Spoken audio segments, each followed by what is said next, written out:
We're reading from Sri Chaitanya Charitamrita, Adi Lila, chapter 5. We'll read verses 1 to 4, and we'll chant verse number 4 together.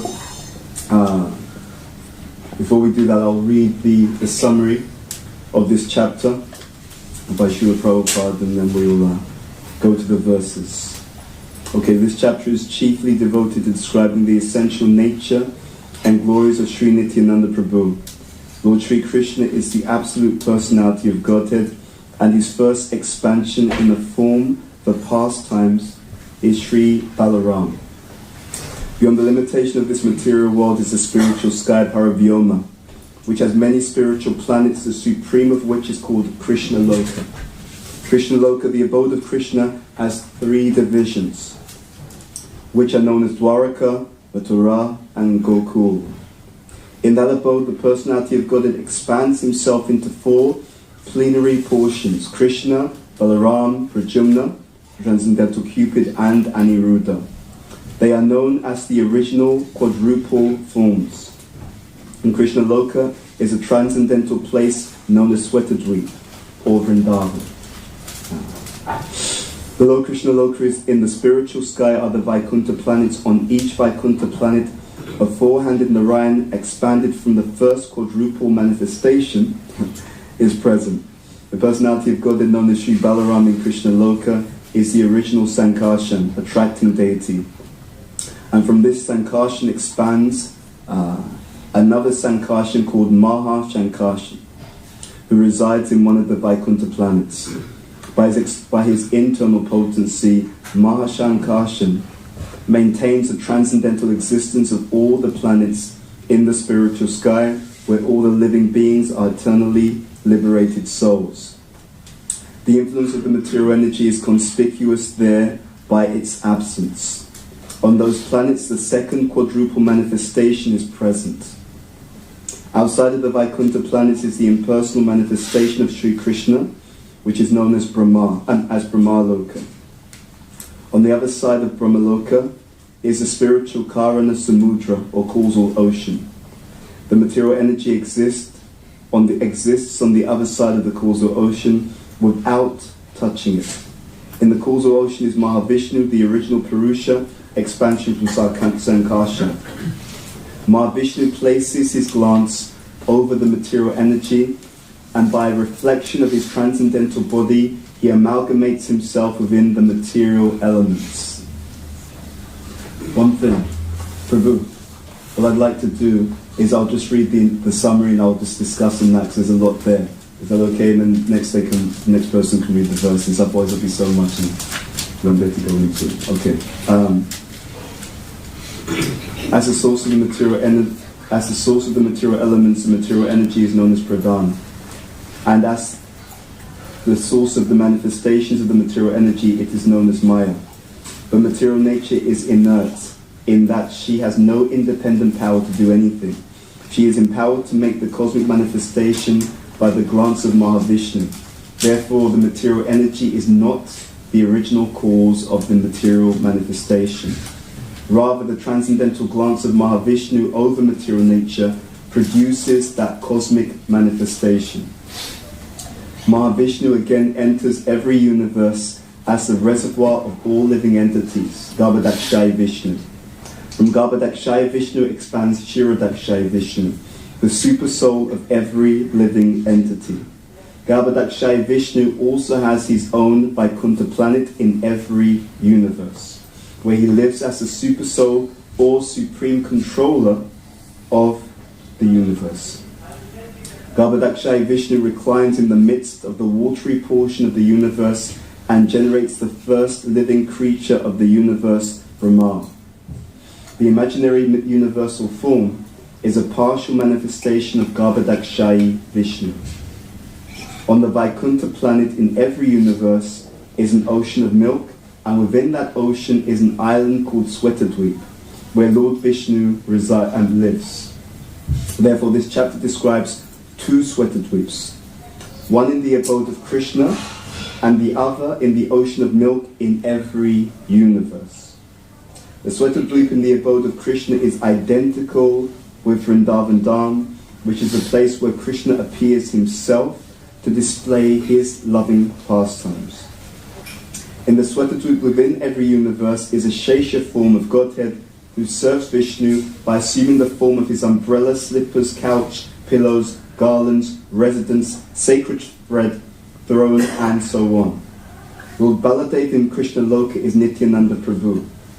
Therefore, Nityananda Prabhu is the original Sankarshan. And Mahashankarshan and his expansions are the Purushas in the universe, and his expansions as the Purushas in the universes are plenary expansions of Nityananda Prabhu.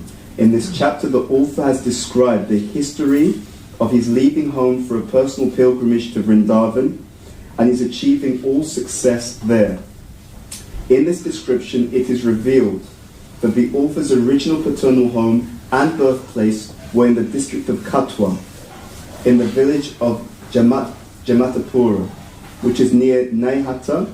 Krishnadas Kaviraj's brother invited Sri Minaketana Ramadas, a great devotee of Lord Nityananda, to his home, but a priest named Gunanava Mishra did not receive him well, and Krishnadas Kaviraj Goswami's brother, not recognizing the glories of Lord Nityananda, also took sides with the priest. Therefore, Ramdas became sorry, broke his flute, and went away.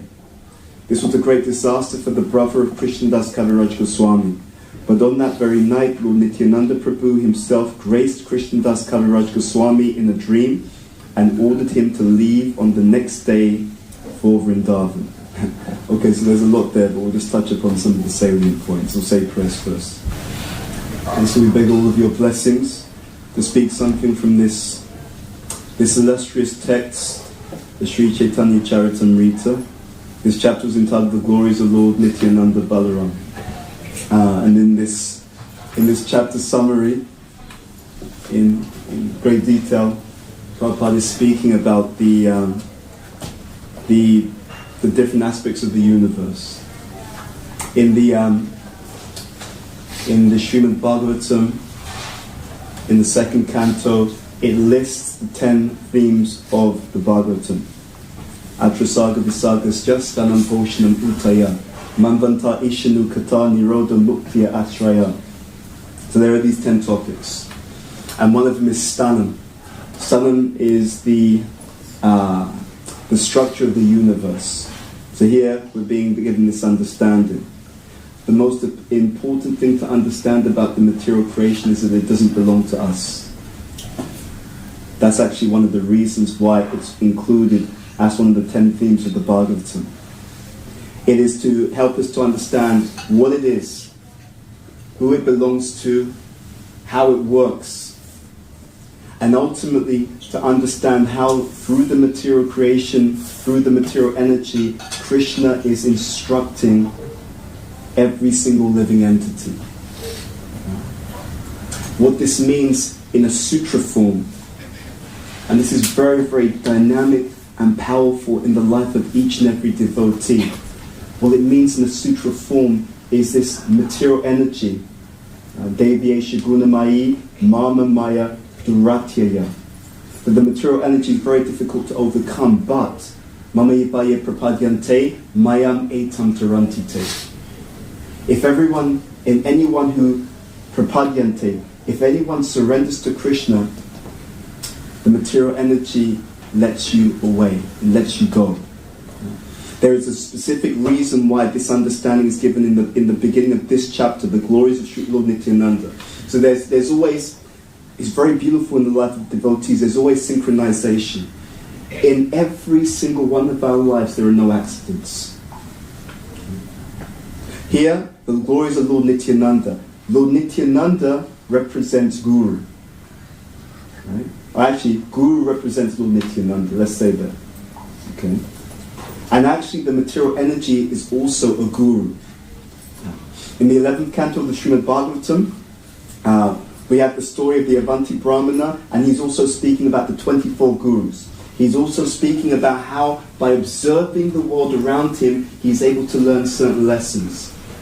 Now, if we bring this together with various statements in the Shastra, various statements by Guru, Sadhu, Shastra, it means that the life of every single individual is pregnant with meaning. But the most heartbreaking thing in the life of any individual is we don't listen.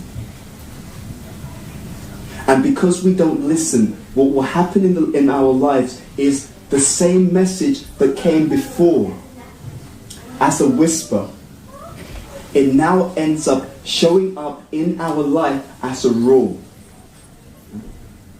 Krishna, the Supreme Personality of God, is extremely kind. I repeat this point. Lord, the Supreme Personality of God is extremely kind. So we understand that Krishna is kind. We understand that Lord Chaitanya, he's giving what? Krishna Prem Pradayate. Actually, technically speaking, normally it is a form of the Lord who comes, Gaura Narayan who comes. Lord Chaitanya, this form is a very special form. Sri Krishna Chaitanya, Radha Krishna Nahi Anya. And why is he so special? Radha Baba Duty Suvalitam. He's Krishna, but he's in the mood and lust of Srimati Radharani.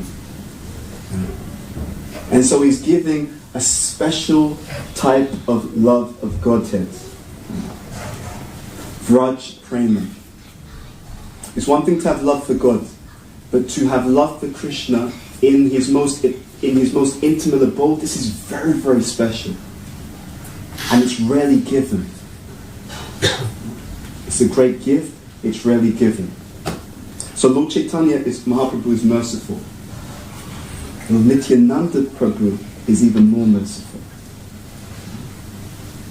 Even more merciful. So when we are reflecting on the glories of Lord Nityananda,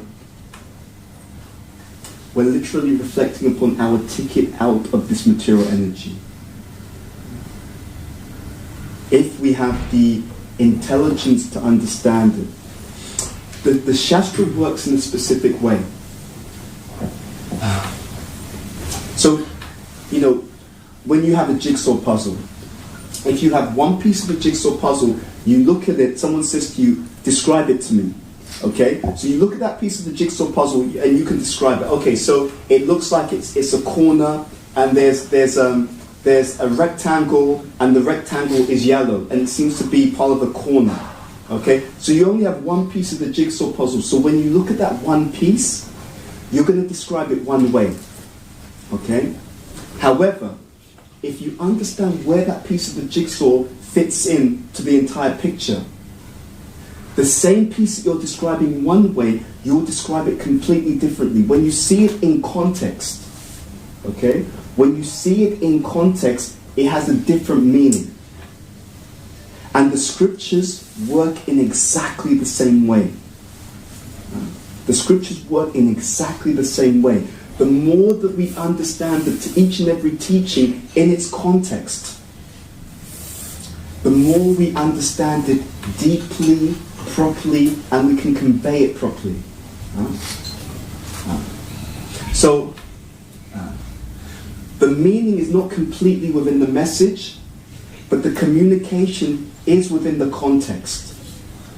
So what happens is the more that we understand the teachings of the Bhagavatam, the more that we understand the teachings of Chaitanya Charitamrita, the more that you understand it fully, deeply, and properly. For example, there are many people who have some cultural connection with the Vedas. And they will say, yes, I worship Krishna. I know Krishna. But actually, in order to approach Krishna, the deeper understanding is that we approach Krishna through who? Through Guru. Krishna is not so cheap.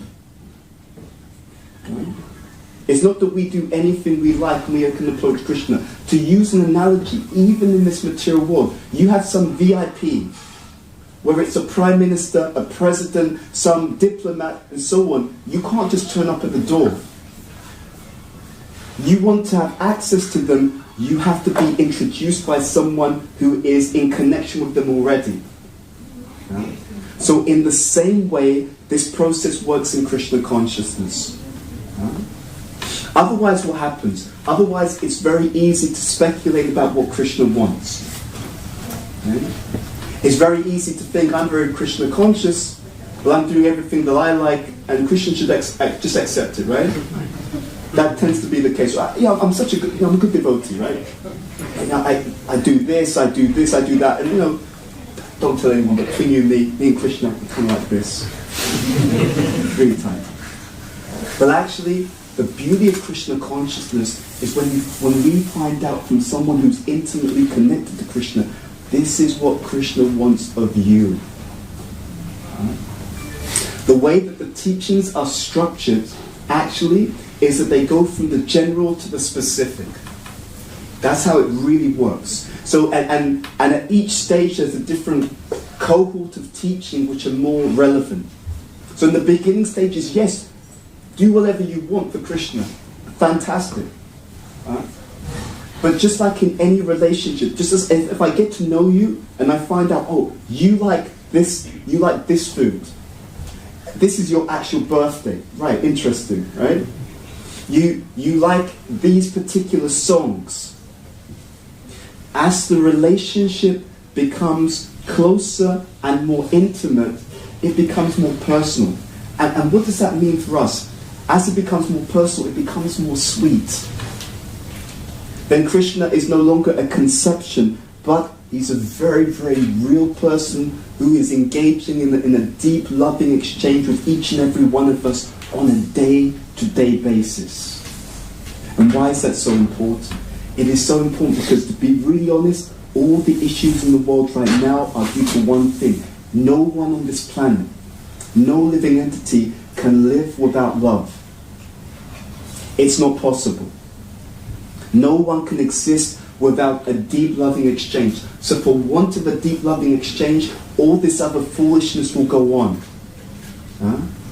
So for example, when people do not feel a deep transcendental loving exchange, what will happen is what? According to the Bhagavatam, there will be a lack of fulfillment. How do we understand this?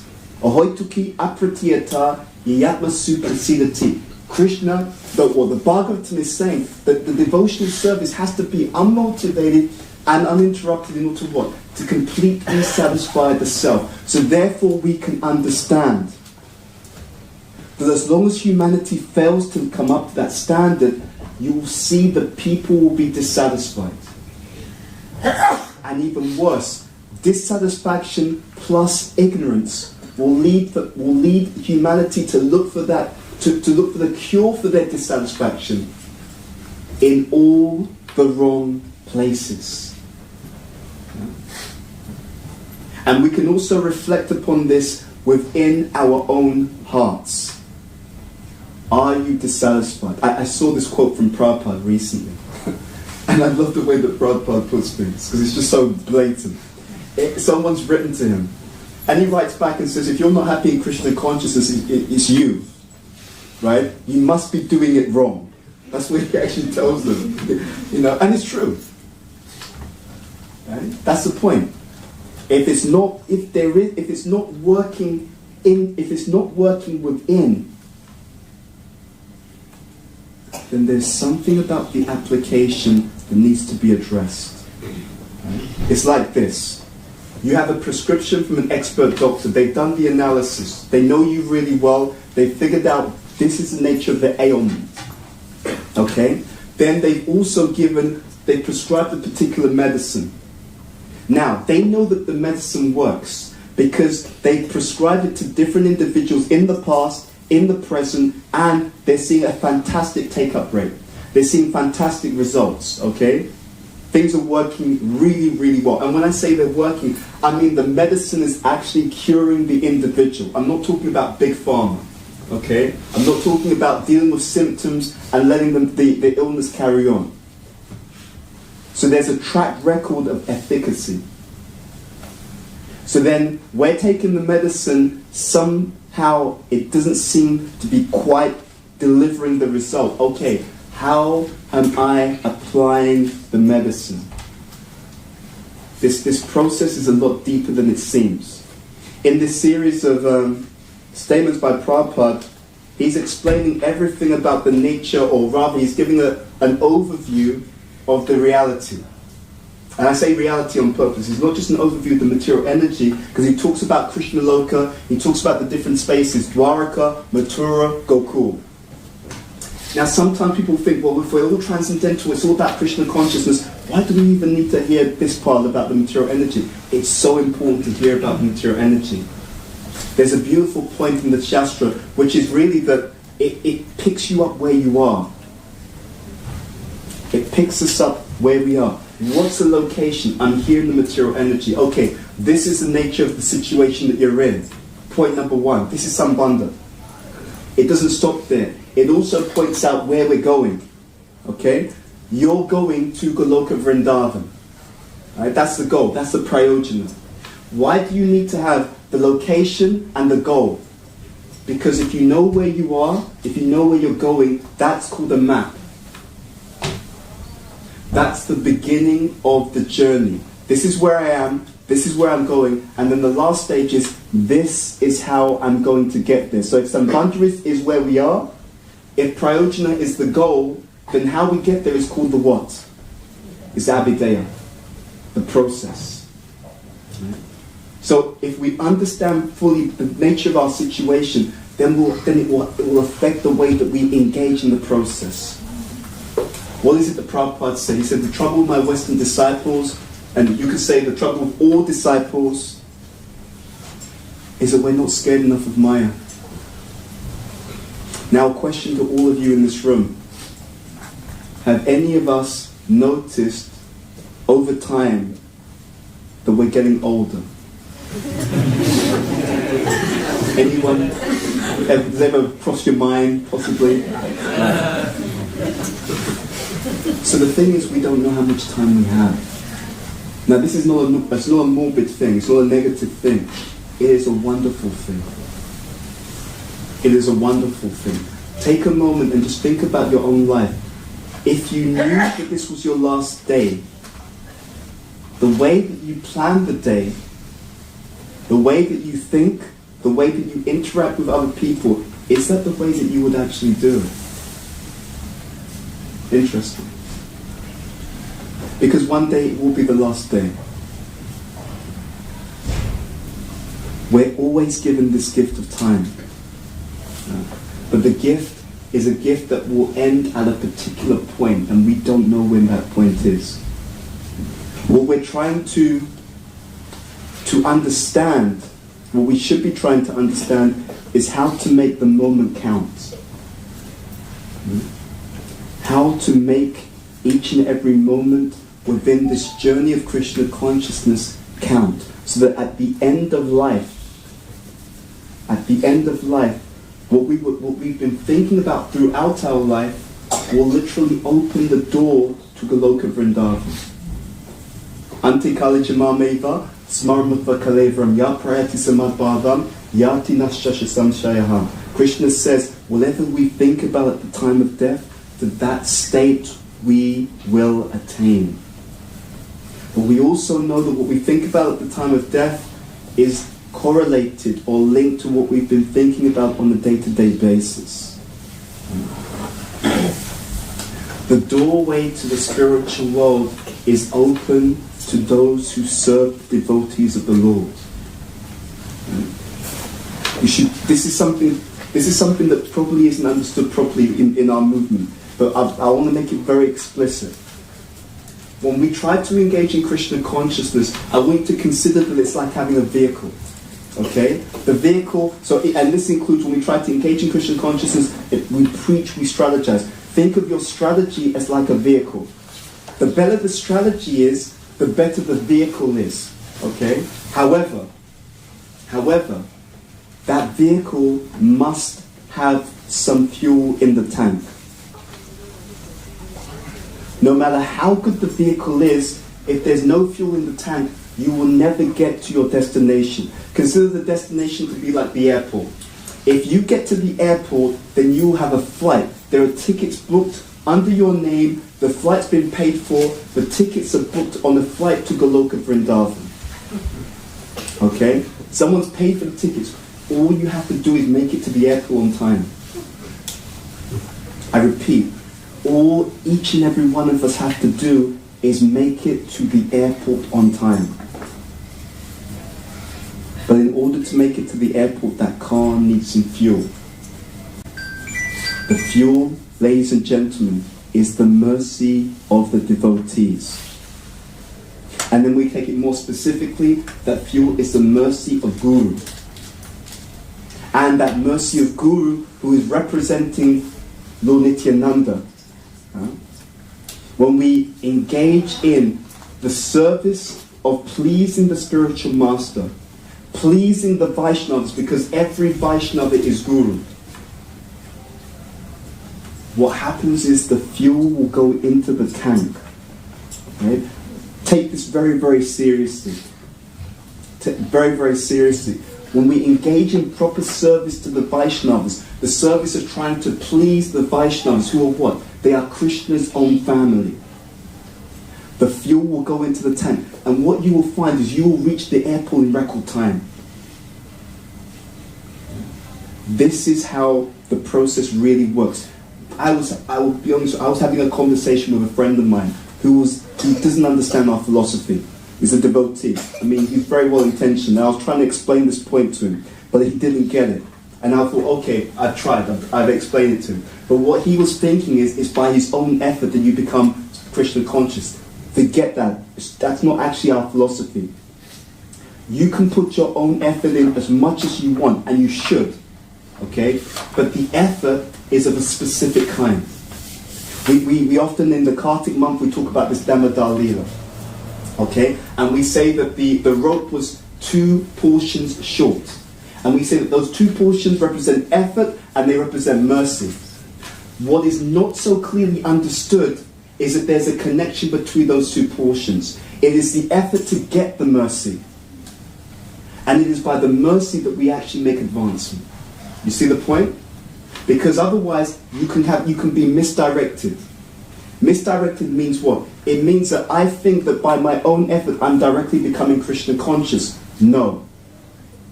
By my own effort, I'm trying to fulfill the orders of my spiritual master. I'm trying to please the Vaishnavas. And when they are pleased with me, it is their blessings that fill the tank of my journey towards Krishna. You understand the point? So, Guru is like a broker.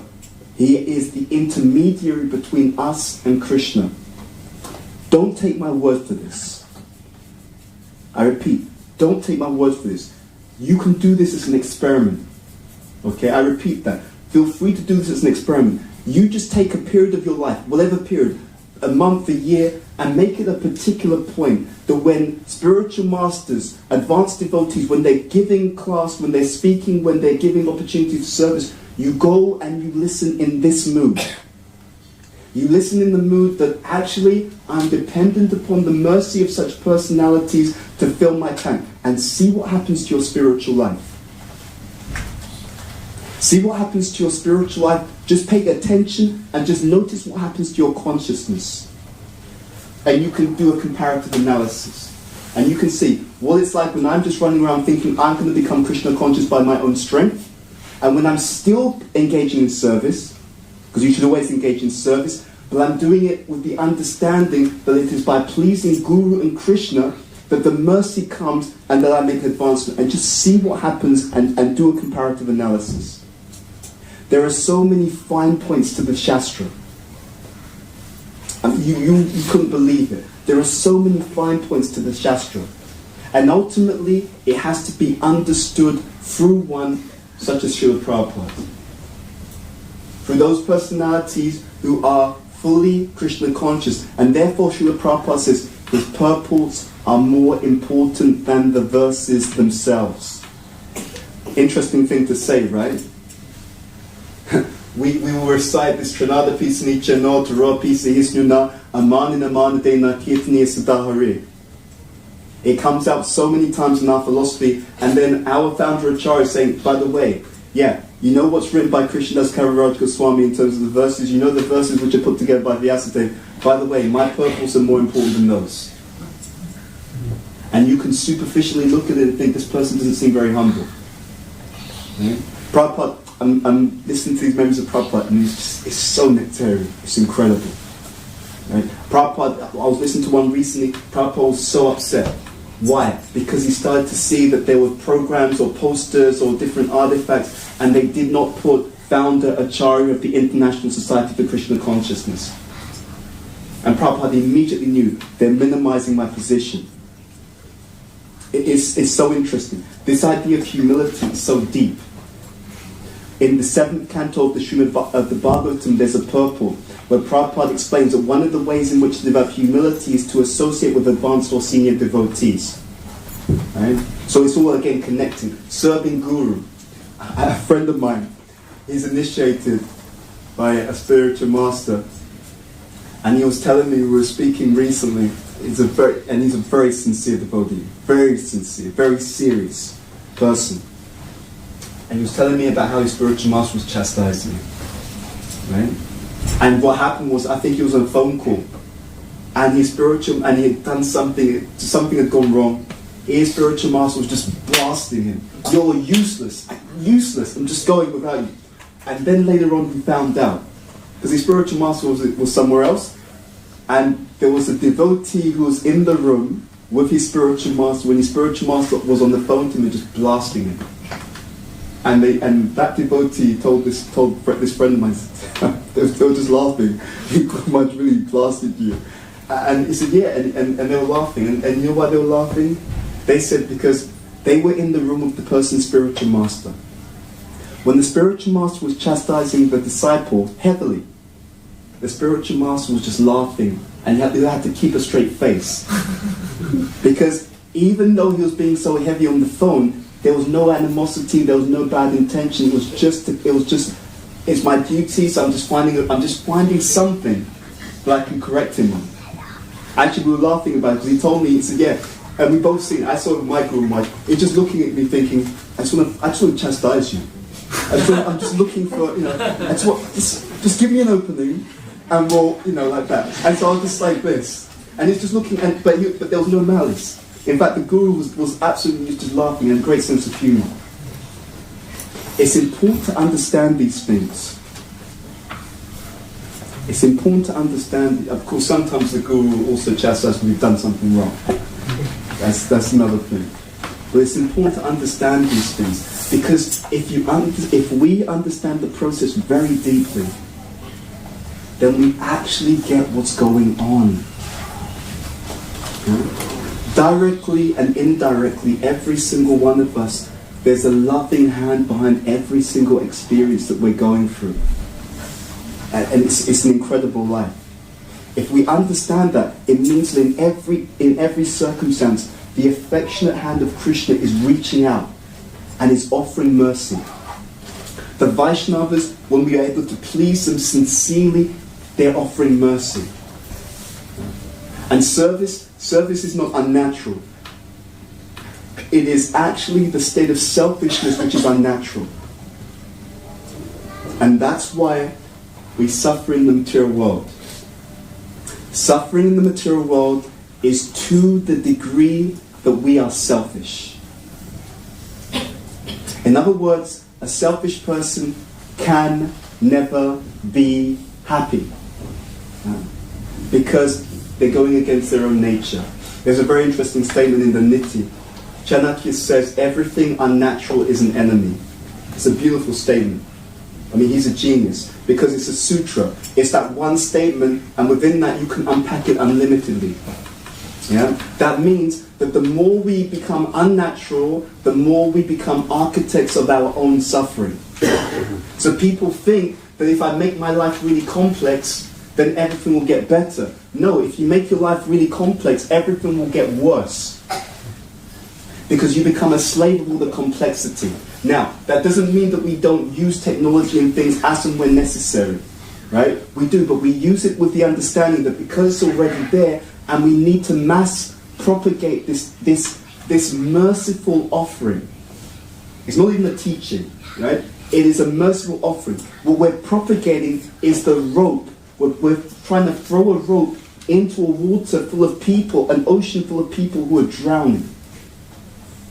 So in order to do that, we will utilize whatever means are necessary to make that endeavor as efficient and as effective as possible. But at the end of the day, we also need to simplify.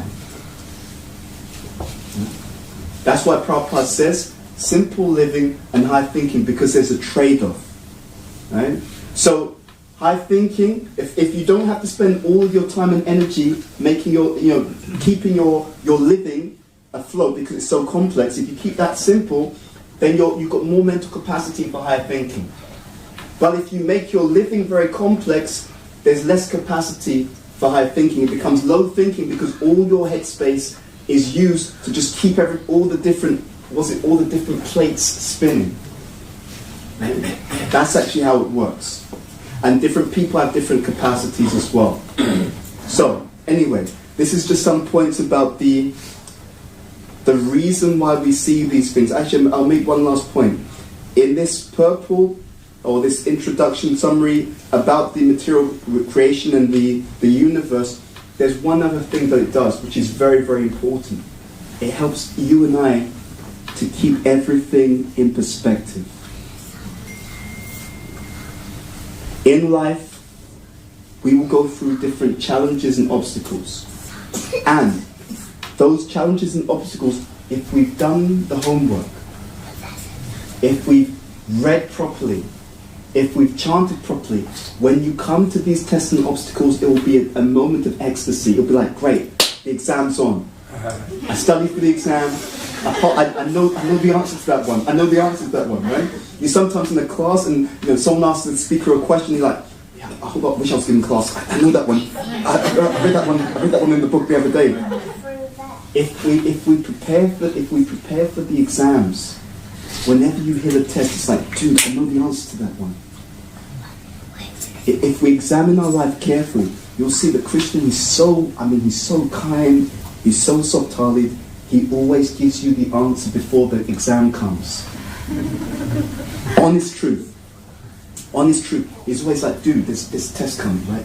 The answer to the first question is this, the answer, but the trouble with us is we don't listen. That's our trouble. Therefore, Prabhupada says you have to become conscious before you can become what? Krishna conscious. Because if you pay attention, if we pay attention, you can see Krishna is always trying to help us. And that's what it means to live in a way, to live a life where you always feel this love. You're always feeling this affection. You always feel, wow, I needed this and Krishna gave it to me. Or there was something coming up, I'm being told by the devotees this and this repeatedly. Wow, Krishna's trying to help me to understand something before the test hits.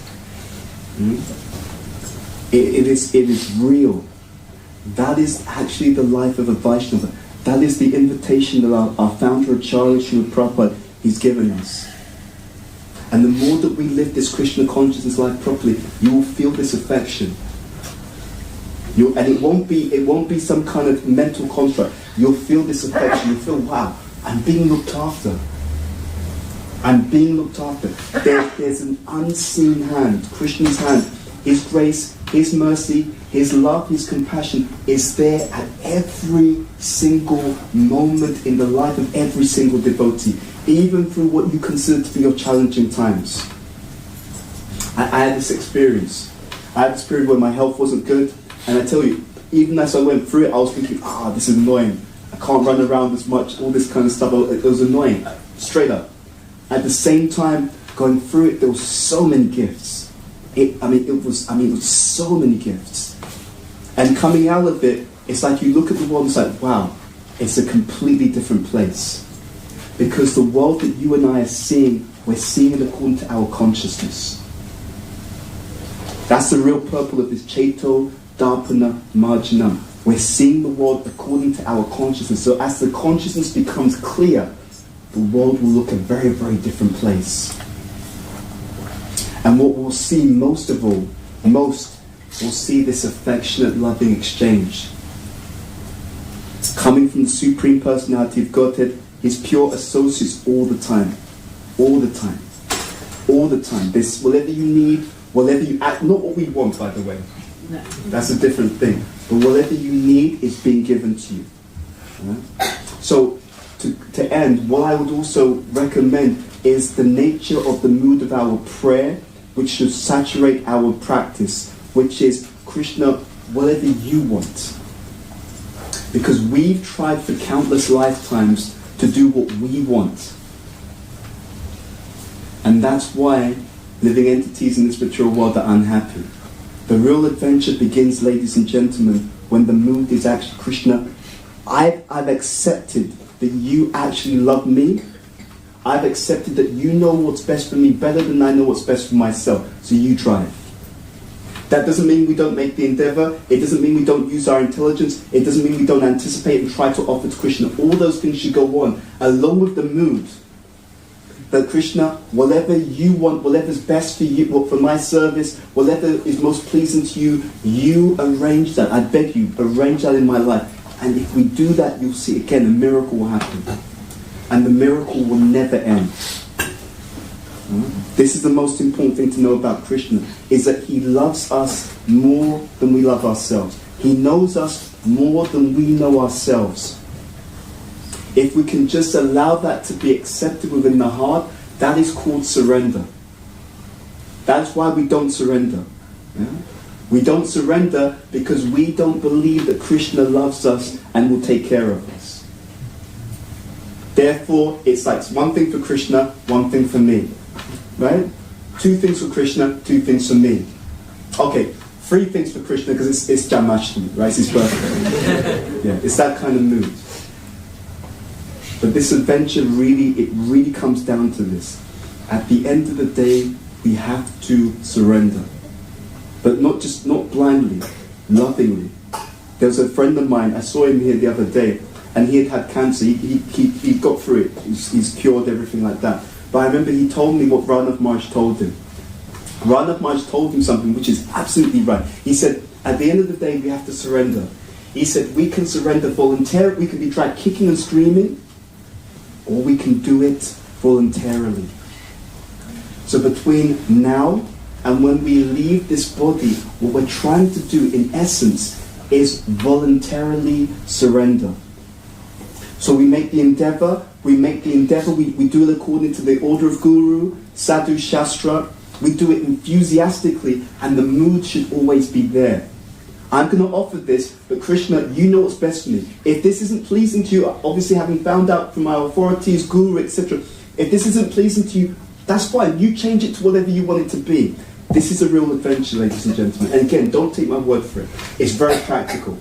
You can do an experiment. If you engage in your devotional service with a mood of surrender, you do it even for 1 month. See what happens.